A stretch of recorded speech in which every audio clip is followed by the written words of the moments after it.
Ça va être un long travail, hein. Michel Barnier a commencé à recevoir pas mal de personnalités ce vendredi. Il a reçu ce matin Gabriel Attal, il a reçu également les ténors de la droite, Laurent Wauquiez, Bruno Retailleau, Gérard Larcher, le président du Sénat.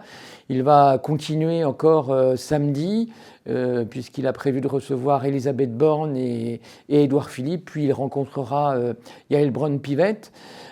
Pour l'instant, il n'a pas prévu de rencontrer des responsables de la gauche. En tout cas, pour l'instant, ce n'est pas ce qui circule, mais ça pourrait se faire.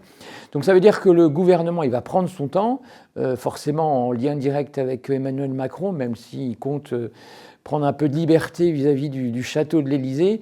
Donc les plus optimistes disent d'ici une semaine, on devrait l'avoir. Les plus pessimistes tablent plutôt sur 15 jours au moins, sachant que la rentrée parlementaire, s'il y a une section extraordinaire, ce qui devrait se passer, ne se réunira que la dernière semaine de septembre. Donc il a encore un peu le temps pour composer son équipe. Alors pour composer ce nouvel exécutif, forcément il y a des noms qui commencent à circuler.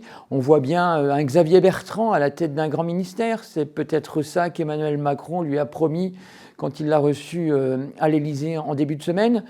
On voit bien également David Lisnard, qui est le maire de Cannes, qui à un moment a été pressenti pour prendre la tête de ce gouvernement. Pourquoi pas un Bruno Retailleau également, le Vendéen à la tête du groupe LR au Sénat. En tout cas, certains sénateurs le souhaitent. On devrait retrouver aussi des ministres sortants qui pourraient être reconduits. Pourquoi pas l'actuel ministre, le ministre démissionnaire Sébastien Lecornu, donc ministre aux armées. Pourquoi pas Rachida Dati. Ces deux-là sont quand même très proches des Républicains. A priori, Gérald Darmanin, qui est un ancien LR, va quitter le ministère de l'Intérieur et veut s'occuper de son territoire dans le Nord, donc il ne devrait pas faire partie du nouvel exécutif. Parmi les possibles macronistes, Carl Olive. Alors, ce n'est pas une personnalité très connue dans l'Ouest, mais c'est un maire influent, un ancien maire influent des Yvelines qui fait parler de lui parce que c'est un fan de sport, notamment un fan de foot. Il se dit pourquoi pas intéressé par le sport, par le logement, par la ville. C'est vrai que dans les Yvelines, ce sont des domaines qu'il connaît particulièrement.